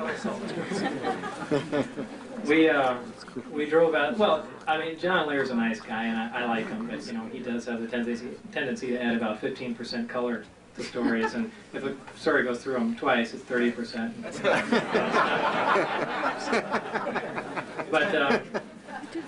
But what happened that night is we took a Jean, my wife at the time, and her sister were going to go out and see what we could see because it was a test flight coming up. And John knew that we were up to something because we didn't invite him in, and he showed up at the house and said, okay, you know, well, we're going, and, you know, come on. We had rented a car because the only reason we rented a car was because sister-in-law was in from out of town. All I've ever owned usually is sports cars. They seat 2 people, and that's all we had. So we had rented a car, and we all piled into that. And we drove out there. I don't remember what time we got there at. But it got dark. We waited right till dusk to drive up the road. And we got probably about 7 miles in, I think. And we were very careful not to hit the brakes because we didn't want the lights going on, because we knew there, by watching up on the road beforehand, we knew there were security guys running around just looking. Is this the mailbox road? No, I've never been on a mailbox road. It's the only Broom Road, that you know, big one that goes up there. Well, it's probably on Mailbox Road, but I didn't watch anything from there. We drove in probably about 5 to 7 miles, and we brought all kinds of stuff with us. We brought Geiger counters, we brought a Celestron 10-inch telescope. I brought a 9mm pistol because I really didn't want to get caught. And we came up there, and as we stopped the car, my sister-in-law was driving. She stepped on the brakes. And so we stopped right there and just waited. We didn't see any reaction. And then somebody opened the door and the dome light went on. And as soon as that happened, 2 different sets of headlights lit up on either side of us. And we said, that's it, we're dead. So I went in the truck and I got my pistol and I went out to the desert. They were far enough away. Oh no, what happened? No, I got that wrong. We hopped in the car and then started really hauling ass back to the exit. Thinking if we could get to the road in time, you know, we're out of their jurisdiction, there's no problem. Yeah. So we got about halfway up there, and I think there were 3 vehicles maximum. I stopped, and we had figured we're not getting out of there because as we're getting close to the top of the road, you can see another vehicle pull in. I said, well, we're trapped. So I got off and ran out to the desert. Now the rest of the story is from the people that were there because I was out in the desert laying down on the ground. Supposedly what happened was these guys came out. John set up the telescope real fast. And that was the best excuse he could come up with. That's right. And the guys came over and said, I think John interrupted them and say, hey, what are you guys trying to do, a drug deal or something? Did we interrupt something? And they kind of just shrugged that off. And John said, well, we're looking at Jupiter. And they said, what are you guys doing out here? They just ignored whatever he had to say and went on for a while. I don't remember the conversation because I wasn't there. But now it was pitch black. You couldn't see your hand in front of your face. It was a moonless night. And they said, all right, well, just get the hell out of here. They backed off down the road and they stopped. But we didn't know that and turned around. You can see all this happening, right? No, my head was down. I didn't want my glasses or my white face shining. So a few hundred yards away. A few hundred yards away, they had stopped. No one knew this at the time, and I came back, out of the desert, and I'm usually very sarcastic and joke around. And what I said was, when Gene Huff was standing there, I said, man, we're lucky those guys didn't see the other 50 Delta Force we had out there, or something along those lines, that could have taken him out at any time. And he laughed, it was just, I don't remember the exact content of the joke, but those guys heard that. And they're sitting there watching us, so I guess, now I learned about most of this from the debriefing afterwards when they took me in. So the guys that were there were on top of the truck or Jeep they had, and they went to arms because they thought there were guys standing out there. So they had us all under gunpoint. We didn't know what was going on. And we're sitting there talking about everything that had happened, flying saucers and all that stuff, sitting on the bumper, and we're just looking off down the road. And we see a little green light drop on the ground and roll around, and it was a night vision scope. And someone picks it up and it disappears, and we all said, well, let's get the hell out of here. What's that? What happened? It's that one of the guards had dropped a night vision scope, and it rolled on the ground, and we could see the little green image rolling around, and you see it pick up and and disappear. And it was only like from here to the the netting over there. That was the distance because it was completely dark. Wow. And so we got scared, and as soon as we got in the car, we all agreed, they're right there, and they heard everything. So we took off, and we got to the top of the road, and the Lincoln County Sheriff was there. And that was another major hassle. So he wanted to search the car. We wouldn't let him, and he was in radio contact with the base or these guys out there, and they said, where did the extra guy come from? And, that completely confused him because they had never, I guess they had never seen me come up or something like that. They thought I was another guy that walked around, however. Anyway, the big problem was that there was another guy, and I think legally they can only hold you there for an hour. And we were there for like 59 minutes, and he said, okay, go. But, he really wanted to search. Well, I got to backtrack a bit. John Lear made the colossal mistake. We were under just minimal suspicion at the time, and he asked for everyone's ID. And in the trunk, we had everything, the Geiger counters and all that stuff. And, the people that didn't want to show their ID said, well, we don't have it. We left it at home. And the other ones that did, took it out. And John said, wait, mine's in the trunk. And he opens the trunk, and there's all the stuff laying there. And that's when the cop decided to keep us for a long time. And we've always hassled John about that forever. And he said, so you guys are out here with a Geiger counter, a telescope, and all this other hardware, sound equipment, and video stuff, and you're just out, just out walking around? And, we all said, yeah. And, so that's when he kept us. And that's really what happened that day. And the following day was a work day for me, but I was taken into debriefing and yelled at for a long time. Never allowed to return to the S4 after that time. Right. Well, that was kind of a turning point. Were you fired then? Were you officially fired? No, I was never fired. See, at the time, they were going to pull my clearance before that. So I don't know if that was ever clear. The main reason was for me not progressing any further there was they halted my clearance because at the time my phone was being tapped, and I allowed that. I signed the order to do that. And I'm going through my background, and at the time I didn't tell my wife what was going on until later, and as things progressed. But she was having an affair with somebody on the phone line, and it was her flight instructor that I was paying for flying lessons. But as this was going on, just like in the astronaut program, not only do you have to have you know, security as far as no connection to foreign governments or things like that, but as far as your family life, it has to be stable because they don't want any, you know, loose cannons running around. So this was going on, I had no knowledge of it.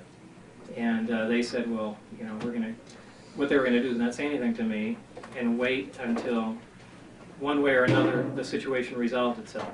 Either, you know, my wife took off or, you know, came to an end or whatever.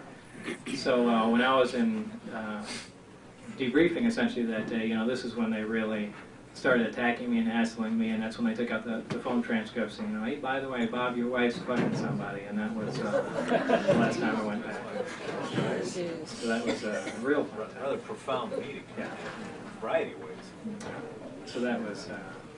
must have been just pretty bowled over. Yeah. Did you see stuff about an S4 that you chose not to talk about? Did I see stuff at S4? Yeah, is there more going on that basically you decided not to? Yeah, but not that really changes anything. It's the same thing. It's just little technical things that, you know, it's really not worth bringing up. Yeah, real quick, did you see the paperwork and how they got the disc to start with? No, it's pure speculation. What did you have the Geiger counters for, and do you believe that, are there dangerous levels of radiation in this area because of testing they did previous to now, previous to this point? I think we wanted to see the background level, and I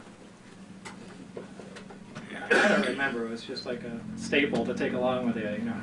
I understand that this area tests high for radioactivity. The background levels are high in this area. Is that true? Do you know? I don't know. We had the Geiger counter, but before I got to measure the background, I don't know what it was. Bob, this might be important because Jacques Vallée is such stature, and he's trying to debunk you on the basis of supposedly he's telling your report is only that you saw a DVM and an oscilloscope at S4. As far as the equipment there? Yeah. This is another thing that's gotten so twisted. Jacques Vallée, who's a UFO writer or something,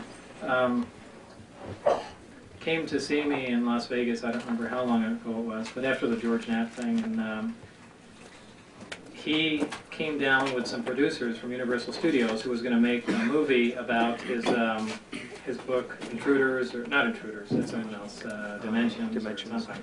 Anyway, they came down with him and they said, well, we want to know what you think of this, and you know, just give us your opinion if this jives. And I looked at the information and he explained it to me, and I said that has nothing to do with the craft that I worked on or any of the technology that I was involved in, you know, period.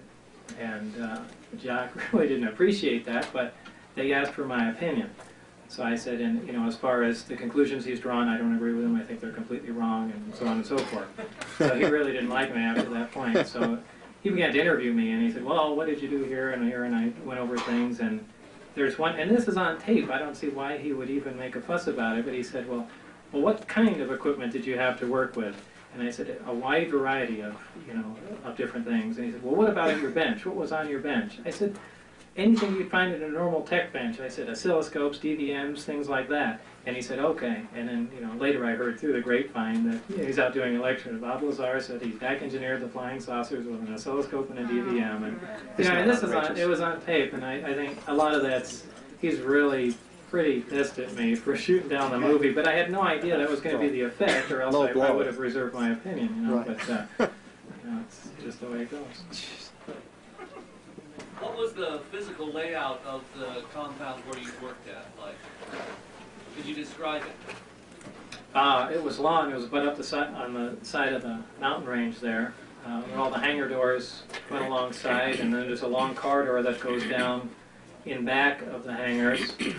Off that corridor comes several rooms, only 2 or 3 of which I've been in, the medical area, the lab that I work in, and then there's a small little room where I write some briefings and things along those lines. But I haven't been in any of the other rooms or know if there are things behind it or underneath it.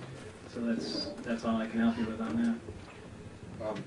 Last night, John Lear said that you really didn't believe that there was anything unusual going on in those space shuttle shots. You thought it was ice particles, you know, these ones they've been claiming are STS-48. Oh, yeah. That's not ice, it's dust. Or dust, whatever. There's no ifs, ands, or buts about that. You know, that's... Have you seen the Hoagland yeah. analysis? Yeah, I've seen the whole thing. I've seen a copy from NASA, and it's, you know, unfortunately, it would be neat if they were flying saucers, but if you see a bright white flash first, that's the positioning thruster firing on the left side of the shuttle. But the shuttle didn't change, right? No, it doesn't. It normally doesn't do that. You know, those are station-keeping thrusters, and that it all depends. If the thruster is firing in the direction of the shuttle, keeping its forward momentum, there'll be no attitude change. That's only if they're firing a pitch rocket will you see a change like that. And the fact that it flew forward means it was firing in the direction of the shuttle. So those little dots and things you see, I mean, I firmly believe, because I've seen other things along those lines, are right on the lens. They're not on the horizon. That's why you see a flash, there's a delay, and then particles that are normally floating in space, you see dart off like that because of the delay time from that. And, you know, until I see something else that leads me to believe that, I know it looked neat, you know, like there was a flash and something came up from the ground, but if you just watch that and think that these are right against the lens, and that bright flash is one of the linear thrusters firing, that, you know, you'll probably have a different opinion of it. But what about the right angle move? It's a 45-degree turn, which means it has to stop. Right, you're talking about little dust particles that are moving, and then when the thruster fired, you know, it doesn't. There's no mass to them in the reverse There direction. are other particles in the video that do the exact same thing. They're all Yeah, if you look at the whole video, not just the crop down, there's all kinds of junk floating around, and when that thruster fires, there's about a 1 second delay, and everything goes flying off exactly like you'd expect. Everything goes flying off and drifting except for one item that accelerates at like 10 times the speed of all the other items in the video. Yeah, but there's. Have you seen Hoagland's detailed breakdown? Yeah. Okay, what about when he's talking about the light coming over the horizon of the planet, under the layer, I don't know what he calls the layer, and over the ionosphere, but over the horizon? Yeah, but that doesn't, it still doesn't make sense. It doesn't take into account that something is right on the camera lens. Did the tape that you listened to, did it have the last transmission from Mission Control? They have I really don't. I don't remember. No, I'm not standing on this like this is absolute fact, but from what I've seen. Most of the tapes have had that editor off. Last thing said, heads up, rad down, which means pay attention and keep your mouth shut. I don't know. I mean, that's my opinion, and I haven't seen anything to veer me from it. But you know, I always remain open-minded. But I don't know. That's all I can say. You mentioned the photon earlier. Do you think physics is taking a wrong turn by looking for exchange particles when you're talking about the strong force or gravity there? Not clear on why you're skeptical about the gravity. About the graviton? Yeah, every other force seems to have an exchange particle connected with it. No, not necessarily. I mean, they make it have one, but you know, as time goes on, that really hasn't held true. And you know, the bottom line is they don't. Well, first of all, they don't even believe there's a graviton anymore, so I'm not the only one. As far as exchange particles, you know, still, though some of them, like the zeta particle, maybe that's an actual thing. But you know, when they're looking at transfers of energy, I think these are scapegoats, you know, for the most part. And you know, a lot of the experiments that I was doing in Los Alamos essentially was along these same lines, but you know, other exchange particles like the intermediate vector boson, you know, I don't believe that thing exists. I really don't. I think they're grabbing at straws and just coming up with excuses. Did you use or see any kind of drawing, mechanical drawing or electrical schematics? Oh, sure. Any kind of documentation, special which we don't know? Of what we knew of the amplifier and engineering layouts and things along those lines, and I've duplicated those at home. There's a difference between saucer travel characteristics and there's gravity well and zero gravity. Is there a difference in? I mean, the ability for monkeys, how is it affected by zero gravity? Well, zero gravity is ideally what it wants. I don't think it wants in any other interactive gravity field. But it would be much harder to control though. No, not really. But as far as you know, there's never been any tests. No tests out of the atmosphere, you know, as of 1989 when I left.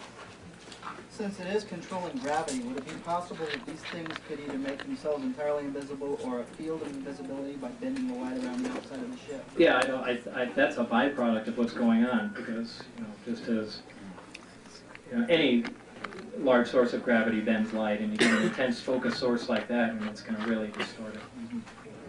Do I understand correctly that you just said that you duplicated the gravity amplifiers? Some of the equipment and most of the drawings. Yeah.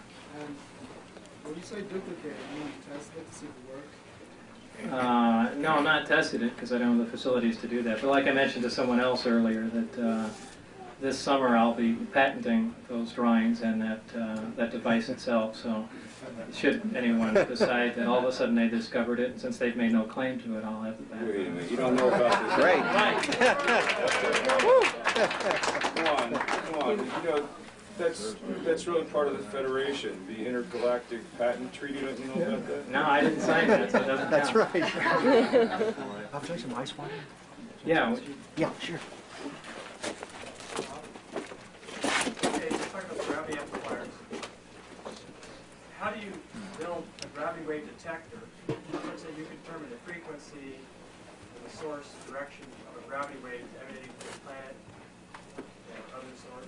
Well, actually, a gravity wave detector is a tough thing to make, and they are being made, and I don't exactly follow what they're doing, but I know the basis of what it is. It's a giant drum. It's 20 or 30 feet long, and it's filled with dry cleaning fluid with carbon tetrachloride in there, and it rotates. And I never paid much attention to it. I have no idea how that detects a gravity wave, but I think Caltech has even funded one of them. Well, I mean the gravity waves that you're talking about. Well, gravity waves are gravity waves. What about the small gravity wave, gravity A? How do you detect that? What is the frequency of that? The frequency that the actual reactor operates at is like 7.46 hertz. It's a very low frequency. That's the frequency of Earth's gravity or universally all gravity? That's the frequency that the reactor operates at. Did you use any computer process in the control process? Or? In the control process? No, I wasn't affiliated with that.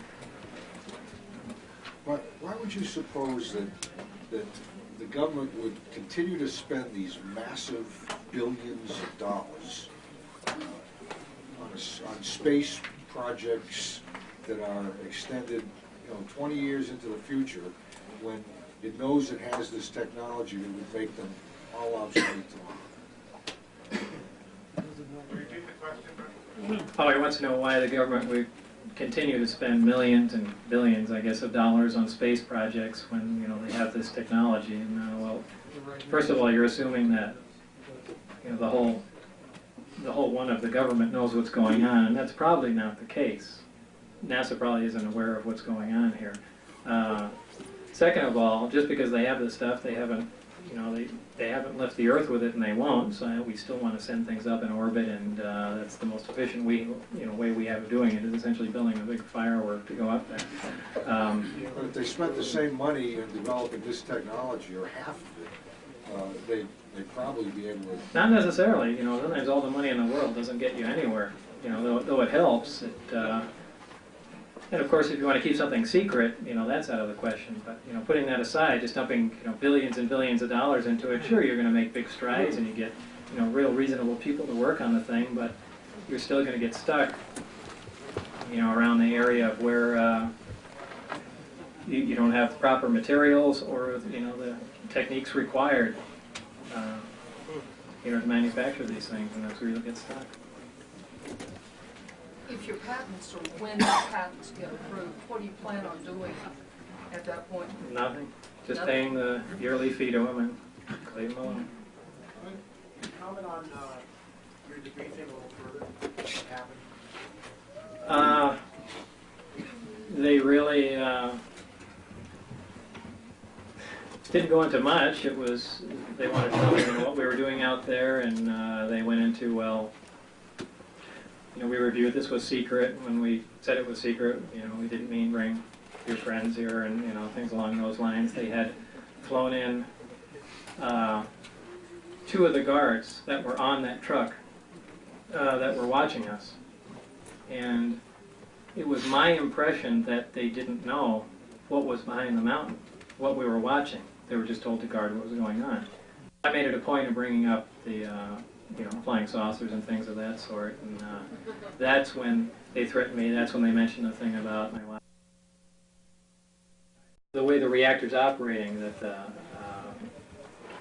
the pulses that we detected out of it were probably, instead of a straight DC power supply, it was more along the lines of a pulse, as if we were getting bursts of particles coming out, an antimatter emission and a reaction, and a pulse of energy, and that would repeat. That's around 7.5 Hertz, something along those lines. Bob, the microwave frequency going to the waveguide is electromagnetic. Well, they're one and the same. I don't understand what you mean. Well, I mean, gravity is, unfortunately, since physics hasn't gotten to that part yet, but gravity essentially is part of the electromagnetic spectrum. What frequency is it? That's something I'm reserving for myself. Something about the microwave range. It's something about the microwave range. Well, you can kind of sort of figure it out by the dimensions of the waveguide itself, and that's about it.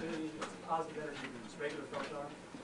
Photon. No, it's not photon. Okay, but it has a similar electromagnetic. Right. Vibrating. I'm not trying to be secret, but this is part of the equipment that I'm working on, and I want to get it operating before. Well, we'll find out one day. Absolutely. Great. Did you ever get any idea through any documentation or anything that this kind of alien technology is being researched or tested at any other planets? No. Bob, this information at S4 about gravity, propulsion, and so on, wave control, what does that do to endeavors like Kip Thorne at Caltech with his LIGO wanting to spend tens of millions or multiplied millions on this light interferometry gravity observatory? I mean, doesn't it rather mothball that? It does, and that's just another reason for people not to, look at this from a realistic point of view, because it really will shoot down a lot of research effort like that. Exactly. It shouldn't. It shouldn't. It's research like that should go on anyway, if for nothing else, just to prove that it doesn't work. It's. Can I ask a follow-up? I'm sorry. Can you speculate as to how you think they found us, or why they came to us? You can speculate as well as I can. I really can't. I mean, would anything in their technology seem to imply that they can sense life anywhere else, or? It doesn't seem like just randomly flying around the block, around the galaxy. No, but if the documentation was correct about genetic manipulation, they didn't have to find us. They put us here. Forgot about that. They didn't just happen to snoop around Roswell one day, right? Probably not. You ever hear anyone allude to the fact that maybe the Russians might have their own area escort? I know George Knapp just got back from Russia, and I spoke with him recently, and he purchased, since apparently the whole country's up for sale, I guess he purchased from the KGB and the Russian government all information pertaining to flying saucers. So he's got that information. And, I think his company, Altamira Corporation, that financed the whole trip and the whole 9 yards, I guess will be releasing that. But he's got all that stuff.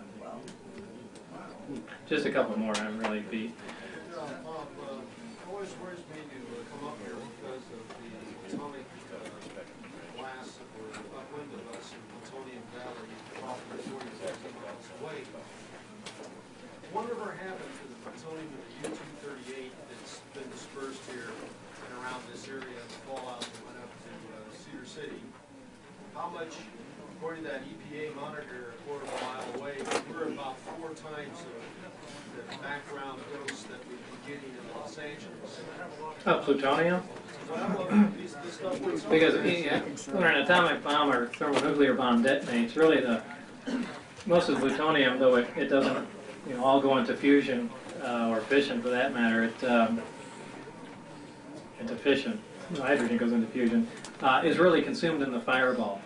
And the other fallout products, the radioactive iodine, the strontium-90 and things like that, those are all over the place and they're still around. But time has gone by, though most of them haven't even reached their half-life yet, but they are diluted in a large amount of space, and you know, it's relatively safe. The concentrations aren't that high. So if we went down to Groom Lake Road and got chased out by the guards, and all the dust that got in the automobile... Oh, that's no problem. You know, you die of something else way before that. So, Bob, the Cash Landrum saucer that gave off this tremendous radioactive radiation and causing these ladies irreparable harm, how does that fit? That's obviously not element 115 gravity wave. No, it's not. I think that was... I'm not even convinced that that was a alien craft. That might have been a government attempt at a nuclear-powered craft, incredibly dirty, obviously, that, and they, you know, just looking at some of the, medical photographs, the burns and, the loss of hair, was either gamma or neutron radiation, and I don't know what the status is. Well, that brings up another question. Our friend Jeff, who actually saw the saucer up close, it shot out at him right at mailbox. He saw it up close. We showed that earlier, by the way. Anyway, he said that he got a sort of a sunburn, probably from UV. Is it possible these craft give off Well, UV? beta burn is also looks like sunburn. Yeah. Beta particles, electrons. It looks exactly like sunburn. So this would be the radiation from the craft, then the excess. Yeah, but if you just were going for a blood cell test, a high white cell count will verify that it was radiation exposure, because you get that reflex operation. Bob, I know it isn't your first choice to make public appearances like this, so I just want to tell you, in case nobody else states it clearly enough, that all of us really appreciate you coming out here and speaking. I'm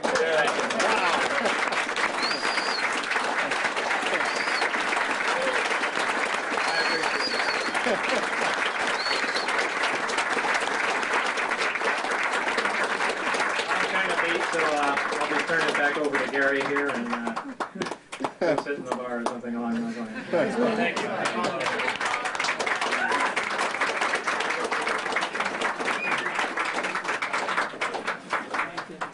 Is protected by the power of the respective governments and is used to perpetuate the conspiracy's vast wealth by the creation of money out of nothing. 2. In the United States, this monetary fraud is perpetuated through the Federal Reserve System. Although the executive branch theoretically has some control over the system through occasional appointments, in reality, it is the system and those behind it who control the executive branch. 3. The capitalist conspiracy in this country surfaces to public view in the form of the semi-secret Council on Foreign Relations. Its members exercise their control over the nation through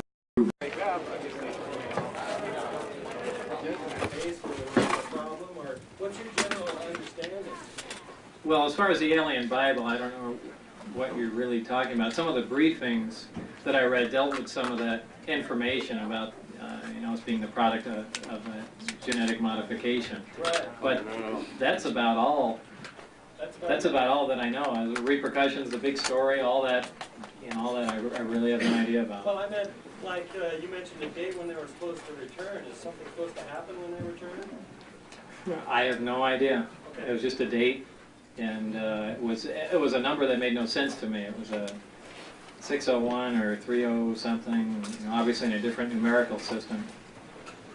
And so other than having created us and then the genetic upgrades, that's it as far as... That's supposedly, if that information is correct, yeah. I'm interested in a little bit more about the physics of the power generation from the development of the antimatter to the gravity A wave and the amplification and that process of the generation of that and being able to fold space. Can you repeat the question? That's a pretty lengthy explanation. In other words, the relationship between the development of antimatter and the gravitational force field. Well, I can give you, I guess, a brief overview of essentially how that works. If you want an in-depth description of that, you can give me your address and I can send you a paper on it. Essentially, what the reactor does is provide electrical power and the base gravity wave to amplify, and it does that by interacting matter and antimatter, essentially. The way it does that is injecting an accelerated proton into a piece of 115 that spontaneously generates antihydrogen, essentially. That's reacted. Well, I called it metal, and I really can't say that's what it was. I called it metal because I slid my hand across it, and it was cold, and it was lustrous. So. Did you notice any place like where, an edge or something where it may have been a lot thinner than your standard metals that are balloon that's used in aircraft? It's hard from the outside. You can't tell. When you walk in, the way the archways are inside, they're probably about 4 inches thick anyway. So you really can't tell how thin the skin is itself, or if it's exotic or inside. Yes, more on this element 115 and your contention that it couldn't be made here on Earth. What if you found the right bombardment speed, the right target shape, and the right containment? Well, I imagine with enough time you can make a small amount of it. I mean, my analogy is look at how long it takes to make gold in an accelerator from bismuth or something like that. That may just be a technology that hasn't advanced far enough yet. Right, but the bottom line is you have to sit there and plug in protons and neutrons, for that matter, into an existing atom, and you have to do it, essentially on an individual basis, and they're not all going to catch on. Some are going to. But how do you think they got their first piece of it? If it was in a dead star, how going from? I think it was naturally occurring somewhere on their planet. Just because it's stable, yeah, probably so. That's just a guess on my part, but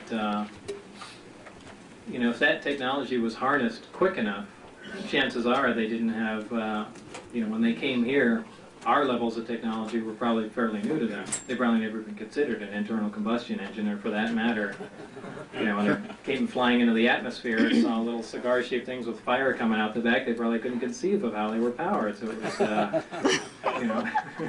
it just all depends how, what materials, raw materials you have. But, that's just an business. How many other materials might be necessary besides 115 that you know of that were contained on the ship? That might be it. The rest of it might be just essentially polishing out manufacturing techniques, making things smaller. Just general increase in technology, getting a small accelerator running at a higher energy level.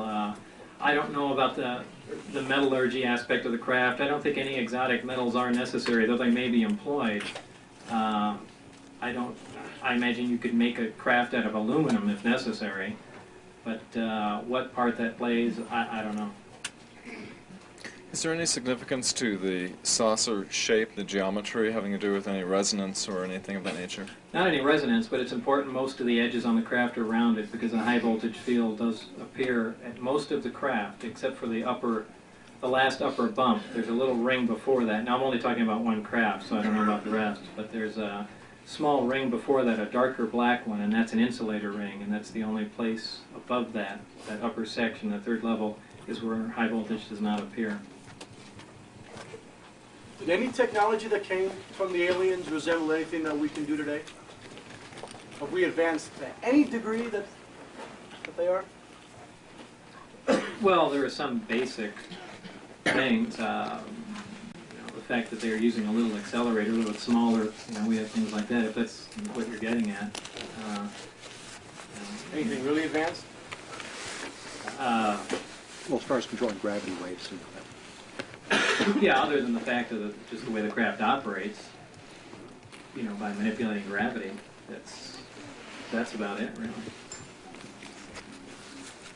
Oh, I wanted to ask you, talking about metallurgy, what you observed in terms of the structure, the skin of it, the thickness, because there were reports from Roswell and otherwhere that there was a very thin type of metal skin that was really undamageable and so on. What was this construction of the book? John said last night that a wedge that's about 2 inches in length will run the ship up to 30 years. How does that go in light years? How long would that be? Well, it really depends on the energy level. The more energy you expend, the greater consumption of fuel, just like in any modern machine. So really all depends on the amount of energy you request out of it. What is Dr. Keller's relationship to S4? Do you think he might be working on antimatter weaponry? I don't know, but he was certainly, I forgot what his exact title was. He was chief consultant or something along those lines.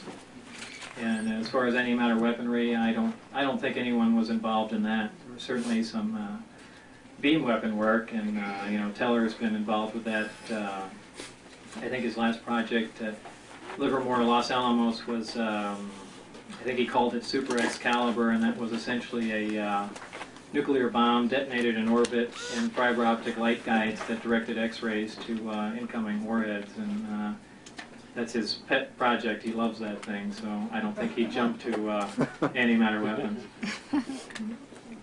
All the way in the back there. What, on your sports tunnel that you worked on, what do you think was on level 3, and where were the bathrooms? I don't know if anything was on level, well, I don't know if there were any bathrooms. On level 3, I can only guess, and I would imagine that there was some sort of navigational equipment or their version of a computer or something along those lines, because I saw nothing else that controlled the amplifiers, the directions they pointed at. Bob, how do you foresee that mankind can develop this type of machine? I really don't. I really don't, without access to certain materials. Or maybe new manufacturing techniques that can produce those, but until those problems are solved, you know, the fact that we even know how to deal with it or even duplicate it, you know, is pretty useful. In a small area, it's a compressed gas, probably compressed atmospheric gas, and you know, the antimatter reacting with matter produces the energy. Mainly heat energy, and that is converted into electrical energy by a thermionic generator that appeared to be 100% efficient, which is, you know, a difficult concept to believe anyway. Also, the reactor has two functions. That's one of them. The other function is it provides the basic gravity wave that's amplified, and that appears at the upper sphere of the amplifier itself, and that's tapped off with a waveguide similar to microwaves, and is amplified and focused, essentially. So how is the electrical energy related to the amplification of the gravitational A-wave energy? The electrical energy is transmitted essentially without wires, and I related it to almost a Tesla setup. It seemed like each subcomponent on the craft was attuned to the frequency that the reactor was operating at. So essentially the amplifiers themselves receive the electrical energy like a Tesla coil transmits power to you know, a fluorescent tube. What was the rest of the question?